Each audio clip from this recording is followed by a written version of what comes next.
bem-vindos ao Resenha Podcast, onde desvendamos a saúde das artérias e das veias. Eu sou Armando Lobato e hoje nós vamos entrevistar o senador Jaime Bagatoli. Senador, tudo bem? Bom dia, tudo bem, doutor Armando.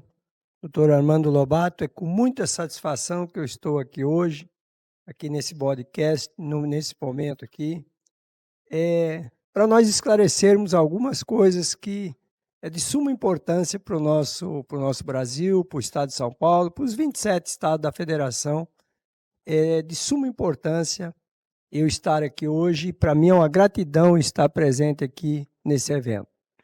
Você sabe que o senador é senador por Rondônia, o senador ele foi eleito de primeira, que acho que é muito importante que todos saibam, e sem ajuda do fundo parlamentar. Ele foi eleito com esforço próprio. Isso dá muito orgulho para nós, senador, de todo o seu trabalho.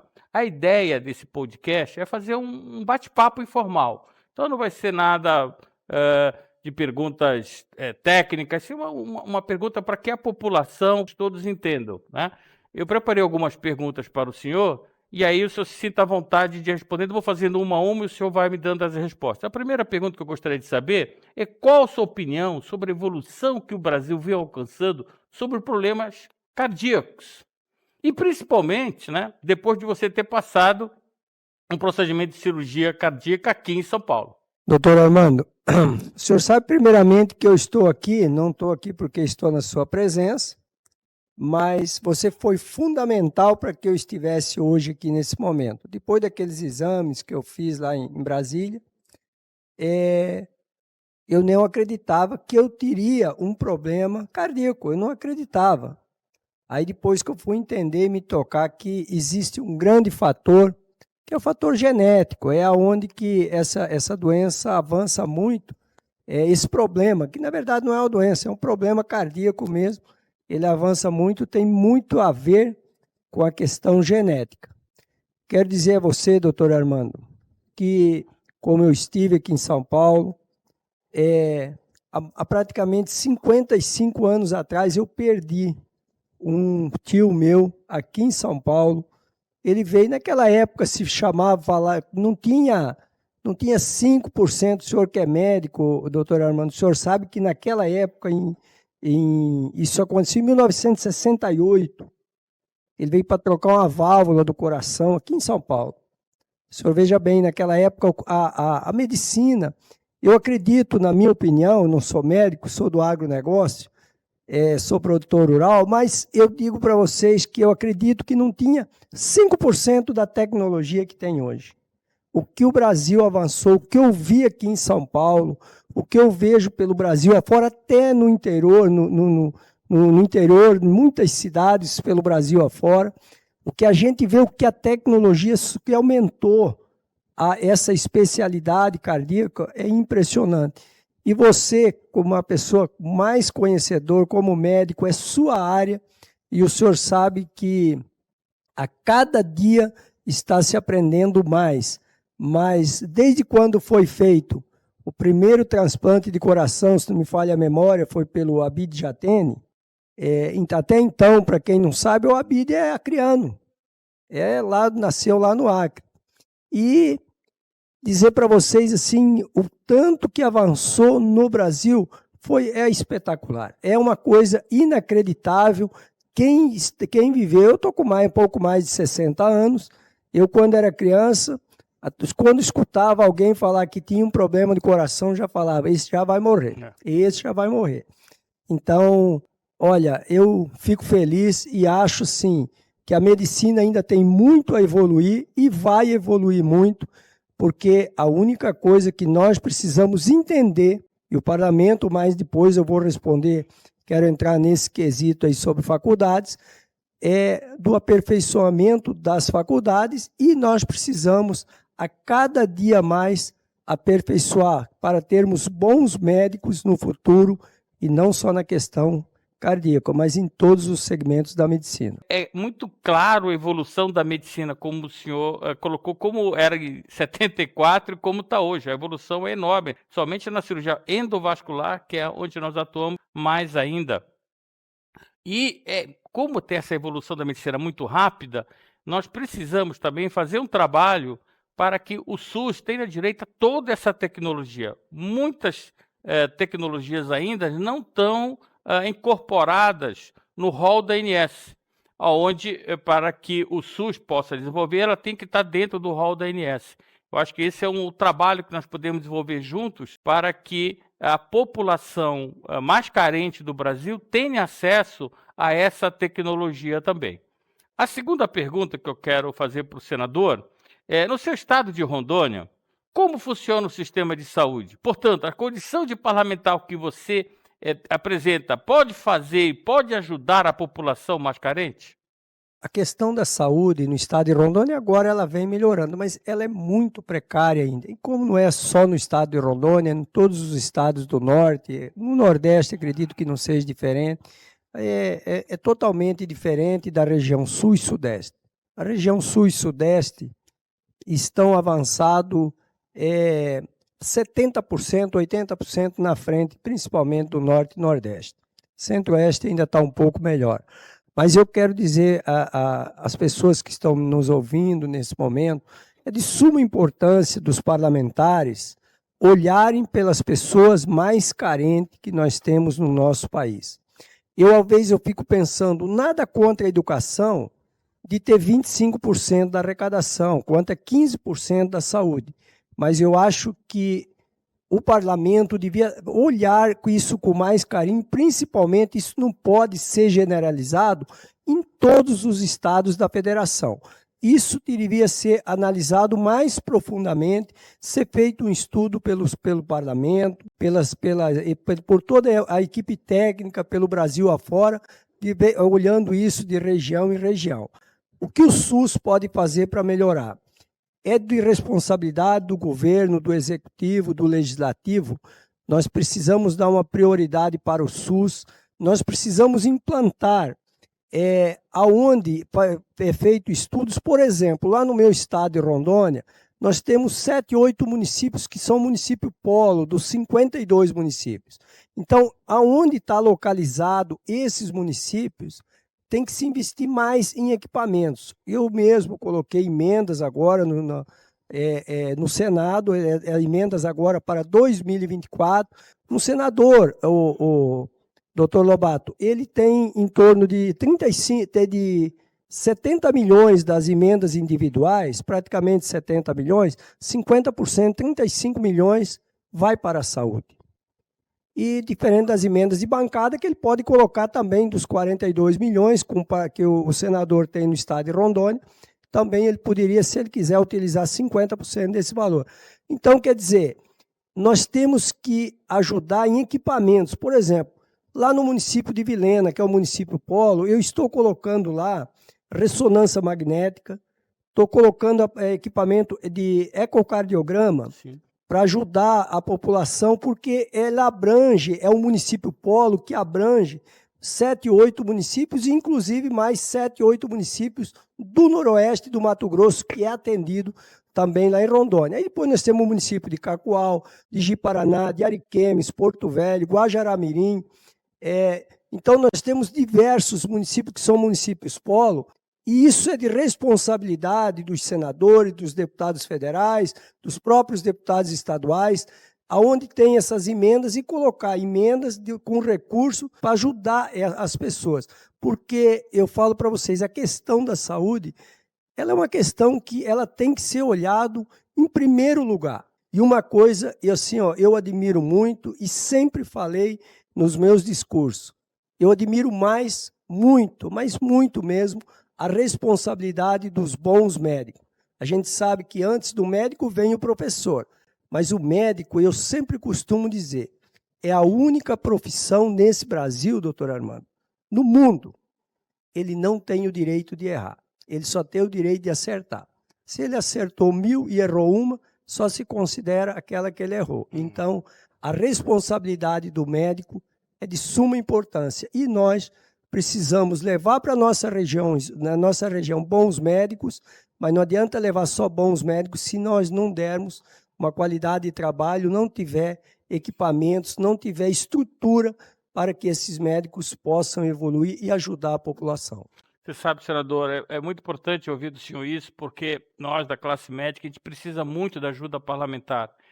O médico hoje, praticamente, ele está isolado, ele tem de um lado as operadoras de saúde, né, do outro lado os hospitais, e o médico lutando sozinho. Então, obviamente, a gente vai precisar, hoje você vai ver, nós temos vários representantes da classe médica aqui, e será muito importante a sua participação, ouvir o senhor e você nos ouvir, para que, quem sabe, algum projeto de lei possa sair e que melhore, que fortaleça mais a profissão de médico, que está hoje extremamente desgastada, sabe? Bom, vamos para a terceira pergunta. O que o parlamento e o poder executivo deveriam fazer para melhorar e aperfeiçoar o sistema de cuidado de saúde do povo brasileiro? Pois o sistema SUS enfrenta grandes dificuldades de recursos e para atender a população mais carente do nosso país. O que o parlamento pode fazer? Doutor Armando, vamos falar primeiramente do SUS.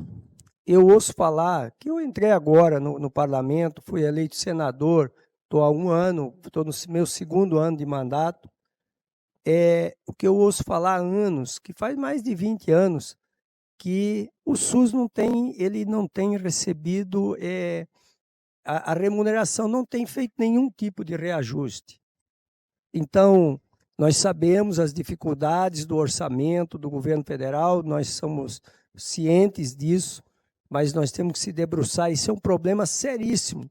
Inclusive, nós temos N Santa Casa pelo Brasil afora, na minha região, de onde eu era, de Santa Catarina, nós temos N hospitais que são de instituições filantrópicas e que enfrentam hoje diversas dificuldades, e um dos quesitos é o SUS, para elas poderem se manter.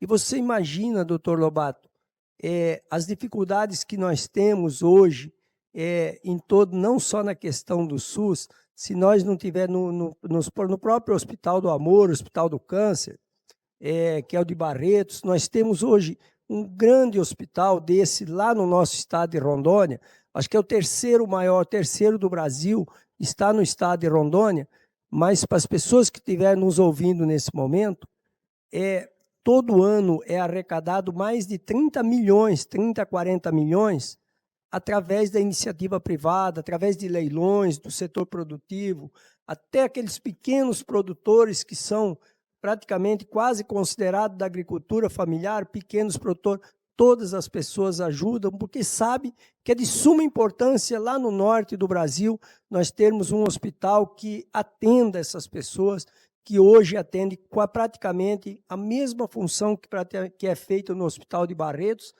ter um hospital desse lá em Rondônia. Então, nós precisamos se aperfeiçoar, nós precisamos se dobrar, o parlamento tem a obrigação de fazer isso, igual eu fiz um comentário anterior, nada contra a educação, mas 25% na educação e 15% na saúde, eu acho que em algumas localidades isso teria que ser revisto, e desde que não causasse nenhum problema também para a educação. E outra coisa, sim, porque quando eu falo assim, desses polos que têm que ser mais atendidos, e não só em Rondônia, mas em todo o Brasil afora, para se evitar, viu, doutor Lobato, tem lugares, por exemplo, no norte do Brasil, onde uma ambulância ela anda 700, 800 quilômetros para levar uma pessoa para o hospital, entendeu? Então, quer dizer, nós precisamos centralizar, que a medicina consiga ajudar o povo mais carente em nesses municípios polo, onde há um deslocamento menor para a população. E para finalizar, tem uma pergunta que eu acho que está afetando muito a qualidade da medicina, que é o seguinte: qual o seu pensamento sobre esses elevados números de aberturas de faculdades de medicina? Só para sair um pouquinho fora, doutor Armando, O senhor lembra antigamente, se nós voltarmos 50, 60 anos no tempo atrás, 50 anos atrás, até advogado, quando se falava era o advogado. Você ia lá no advogado. Hoje, a advocacia hoje pelo Brasil afora, você sabe da forma que ficou são centenas de faculdades, não sei se já não são milhares de faculdades pelo Brasil afora. A medicina é de muito mais responsabilidade ainda. Então, quer dizer, hoje em qualquer lugar, sem nem muitos critérios, sem feito muitas análises, muitas vezes, doutor Armando, não tem nem os profissionais lá. Não tem nem os profissionais para que se permaneçam, para estar nessas faculdades. Eu acho que isso tem que ser revisto também pelo parlamento, tem que ser revisto pelo governo federal. Nós não podemos que se criem tantas faculdades, tantos pontos de ensinos pelo Brasil afora, sem um critério, sem análise, sem responsabilidade. Porque da forma que estão se formando os médicos hoje, e depois também, eu acho sim, na minha opinião, na condição de senador da República, nós precisamos ter consciência que esses médicos têm que passar por um teste, têm que passar por um teste de especialidade, de especificação, para que a hora que eles vierem mesmo a exercer a sua função, eles têm que estar realmente aptos. Porque a medicina não é de brinquedo, não. Nada, todas as profissões são de suma responsabilidade, mas a medicina em especial. Então, é esse quesito de abrir tantas faculdades no Brasil e depois aquilo que eu ouço falar. Aí já entra uma mensalidade de 12, 15 mil reais, já que recebe lá, e eu vejo assim que aparentemente tem que ser visto, porque eu acredito que há um lobby muito grande nessa liberação de tantas faculdades que nós temos pelo Brasil. E nós sabemos disso, que existem no Brasil muitos parlamentares lá que não estão preocupados com a condição de saúde do povo brasileiro, mas estão preocupados em como fazer em trabalhar em lobbies para que tantas faculdades, não é só na questão de medicina, não, em outras faculdades também. Então, isso tem que ser revisto no nosso país e isso tem que ser de suma importância e de responsabilidade do Senado da República. Aceitaria, então, uma possibilidade de fazer um projeto de lei para regulamentar especificamente a abertura de novas faculdades? Você acha que isso entraria nessa seara? Eu gostaria muito de participar, porque como eu falei do início, eu não sou médico, a minha vocação é do agronegócio, sou empresário, produtor rural, mas eu gostaria muito de ouvir os médicos, de ter uma equipe técnica nos acompanhando, e eu estaria disposto, sim, não só eu, como eu tenho certeza que lá tem mais senadores. Conheço muito meu amigo senador, eu chamo ele de senador astronauta, porque é o mais conhecido pelo Brasil afora, aqui de São Paulo, uma pessoa, Marcos Pontes é uma pessoa formidável, entendeu? Chegou ao Senado da República junto comigo lá e é uma pessoa também muito preocupada nesse quesito da saúde, em todas as condições. O homem entende de tecnologia como ninguém, né? Como ninguém, por isso está lá, esteve numa pasta no governo federal, no último governo do nosso amigo Bolsonaro, e ele é uma pessoa que chegou ao Senado também, está muito preocupado com o nosso Brasil, e a medicina não fica fora disso, não. Então, nós estamos lá e sabemos que podemos, e não é só o Jaime Bagatoli, não é só o Marcos Pontes, mas tem N senadores lá que estão preocupados com o nosso Brasil e temos condição de ajudar e muito Ah, com a ajuda da medicina. olha, senador, fenomenal essa colocação. Eu vou conversar, nós temos amizade muito grande, respeito muito grande de grandes autoridades da medicina. O nosso presidente da MB, doutor César Fernandes, eu vou conversar com ele, vou conversar com o presidente do CRM também. Quem sabe a gente marca uma reunião, senador, em Brasília, no Senado Federal. Vamos ver se a gente leva a MB, a gente leva o CRM, leva o nosso senador astronauta e os outros colegas astronautas para os senhores ouvirem as ponderações das nossas associações, a Associação Médica Brasileira, o Conselho Regional Federal de Medicina, e quem sabe daí sai uma lei que possa balizar essa loucura que está. Mas eu vou deixar anotado isso, senador, não vou esquecer disso. Bem, e para encerrar, para todo mundo eu estou perguntando, é o seguinte, para todos os meus entrevistados, se o senhor comparar o Brasil a um filme, qual o nome do filme? Com todo o respeito, doutor Lobato, hoje nós perdemos os valores no Brasil. Acho que até as pessoas podem até... nós não temos que pensar pelo Brasil na questão partidária, de centro, de direita, de esquerda, melhorarmos a condição de um pouco mais de 200 milhões de pessoas que nós temos no nosso país. Da forma que o Brasil está, com toda sinceridade, quando eu olho para o Brasil, chego no parlamento, vejo aquela condição toda que nós temos lá, até parece uma piada, mas podemos considerar o nosso Brasil o poderoso chefão. Por quê? Porque os valores estão invertidos no nosso país, com todo respeito, com todo respeito ao Supremo, com todo respeito ao nosso Legislativo, ao Executivo, mas nós temos que entender que antes de um vereador, de um deputado estadual, de um deputado federal, de um senador, de um governador, do prefeito, do presidente da República, quem está primeiro acima de tudo é Deus, depois vem a população. O povo é quem tem a autonomia desse país. Então, nós ficamos tristes quando nós vemos todos esses acontecimentos acontecendo pelo nosso Brasil afora. E o que mais me preocupa, para finalizar as minhas palavras, é que aonde está, que parece que foi abandonado o sistema de combate à corrupção. E a corrupção mata tanto quanto uma guerra, ou talvez mais, porque ela mata na saúde, na educação, na segurança, em todos os quesitos. A corrupção do país, em qualquer localidade onde ela se implanta, ela acaba com uma sociedade. Senador, muito obrigado. Eu acho que essa entrevista foi extremamente produtiva. Tivemos uma possibilidade, quem sabe, de nós criarmos um projeto de lei de sua autoria, juntamente com os demais senadores no Senado Federal.